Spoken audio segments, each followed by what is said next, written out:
nurse today. I'm just doing the newborn assessment. So if you have any questions, go ahead and let me know. Okay.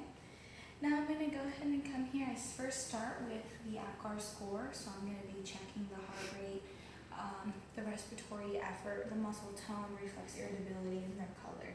So if everything seems all right, she'll get a score of 10. And I'll do that at 1 minute and at 5 minutes. So I'm going to go ahead and do the vital signs now. So I'm going to listen to her heart rate, her respiratory rate, her blood pressure, and I'm going to take her temperature. So I'm going to go ahead and listen to her apical pulse for a minute. And I'm making sure that it is going to be between 110 to 160.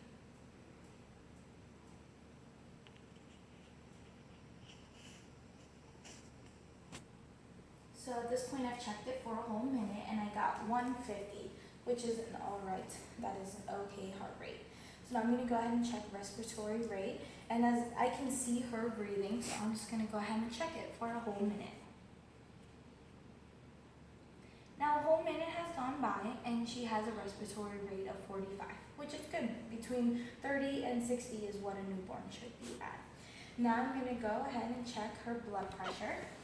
I'm putting one in the upper and lower extremities. Our main thing when we're checking the blood pressure for a newborn is to make sure that the difference between the upper extremities and the lower extremities is not a big difference. That could mean there's a correlation of the aorta, and that's something that we wouldn't want. So we're checking that, but there is not a big difference between the upper and lower extremities. So now I'm going to go ahead and take her axillary temperature. And perfect, 98.5, that is, it's well within the range, so she is doing great. So now that I have the vital signs checked, I want to make sure that throughout this whole assessment that she's not in any pain. Now with a newborn, that would be any excessive irritability or anything like that that would indicate that she's in pain. But she does seem pretty comfortable right now and in no pain so far. So I'm going to go ahead and begin at the head. I'm going to check right here. I'm going to be checking her anterior fontanelle right here and her posterior fontanelle. I am making sure that it's not bulging or that it's sunken or anything like that, because that would be an indication of an extreme hydration status. I'm going to go ahead and check the sutures, checking to see if they're overriding or if they're separated or approximated, and everything seems good. Alright, so I'm also going to look around to see if there's any spots at all, like stork bites that we call them, or any marks from maybe if they use the vacuum to take her out or anything like that. But everything seems to be normal. Okay, so I'm just going to go ahead and move down. I'm going to check her eyes. I want to check and make sure to see that the symmetry of her eyes, they are symmetrical, see where they're aligned in her face according to her ears. And I want to make sure that her sclera is clear and everything seems to be well. I'm going to go ahead and check her ears. I'm going to look into her ears right here, make sure that the top of the pinna and then the alignment of the eyes, it is just above the line of the eyes, so that seems good as well. Now I'm going to move down to her nose, and I'm going to make sure that her nares are patent, her nose is symmetrical, and everything like that. Then I'm going to move to the mouth. I'm making sure that the lips are symmetrical and fully formed, making sure that there's no cleft lip. Then I'm going to go ahead and before I go in, actually, I'm just going to touch the side of her cheek to check her rooting reflex, and she does have it. She moved towards my hand, even if you couldn't see it. I'm going to go ahead and use my pinky, and I'm just going to check her hard and soft palate just real quick, and I'm going to go in and to the front, and when I do check her palate, at the same time, I will be checking her gap reflex and her sucking reflex. Okay, and everything seems to be great in her tongue, everything, and when she does cry or anything like that and open her mouth, I can see the uvula and everything is good. I'm going to go ahead and move down. I don't see any distension in her neck veins or anything like that. Everything seems to be well.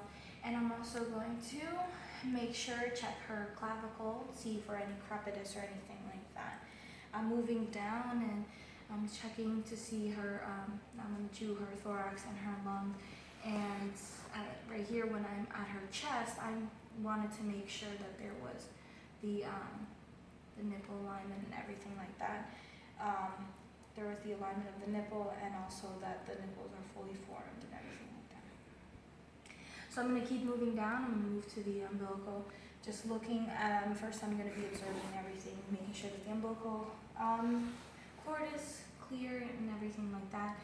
Everything looks good, and when I palpate, there is no tenderness or anything like that. I know that her abdomen is going to be a little bit more raised than like an adult, just that is a newborn, so that is absolutely normal. Just making sure that there's no tenderness or anything like that. So I'm going to be listening to the heart sounds and the lung sounds.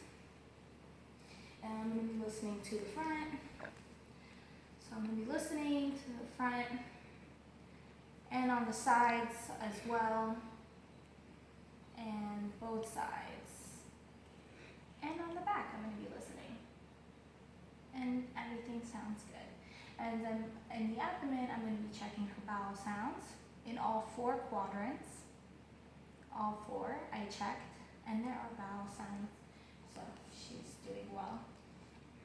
I'm just going to check the pulses, make sure that they're equal and bilateral. So I'm checking her brachial pulses. Good. And her femoral pulses. Good. Okay, so now I'm going to go down, and I'm going to be checking just her whole entity of her color and everything like that, making sure she's pink, making sure that everything like in her mouth and everything in her eyes and nose, every moist and every membrane is pink and moist and everything like that, so that shows a hydration status as well. I'm checking throughout this whole thing also her musculoskeletal system. If there's any bump in the couch at all like this, she would startle. That would be a moral reflex, and that's a good reflex. I would also check the Levinsky reflex and go up and then see that they were curled, so that is also a good reflex to check. Then I would just go ahead and check the genitalia and make sure that if I'm checking a female, which she is, I'm making sure that the labia and the clitoris, they're all aligned and symmetrical. They could also be a little bit inflamed, swollen. That's just from the mother's hormones, as is a little bit drops of blood in the diaper and white discharge of any kind. I'm also going to, and if it's a male, I'm going to check the penis, make sure that the urinary meatus is aligned and centered, and I'm going to make sure that the testes are both bilaterally descended. Then I'm going to check the anus. I want to check the patency, and as I'm checking the back as well, I want to make sure that everything on her back is all right. Her spine is aligned, and if she has any Mongolian spots at all, really, then I'm going to do some checks right here with her hips, and I'm going to bend her hips outward and make sure that I don't hear any clicking or anything like that, and back in, just to make sure that those hips are doing all right. And then just to check for any skin turgor or anything like that, checking capillary refill and her turgor and everything like that. And now before all this, of course, I would have checked her weight and measured her and everything like that, but we can do that right now since we haven't done that. But we would of course weigh her without her diaper, and in the weighing scale right here, we want to make sure that we zero out the weighing scale, and then we place a covering over and zero it again, and then place the newborn without the diaper and place her in the weighing scale, which is right here now. And then go ahead and weigh her and jot that down. And just right here, you can just measure her real quick, put a line right here, stretch out her leg to her heel. You want to do the crown to the heel, and then we can place her back because the newborns don't have autothermal regulation, so you want to make sure that you do this very quickly, put on the diaper and cover her up again.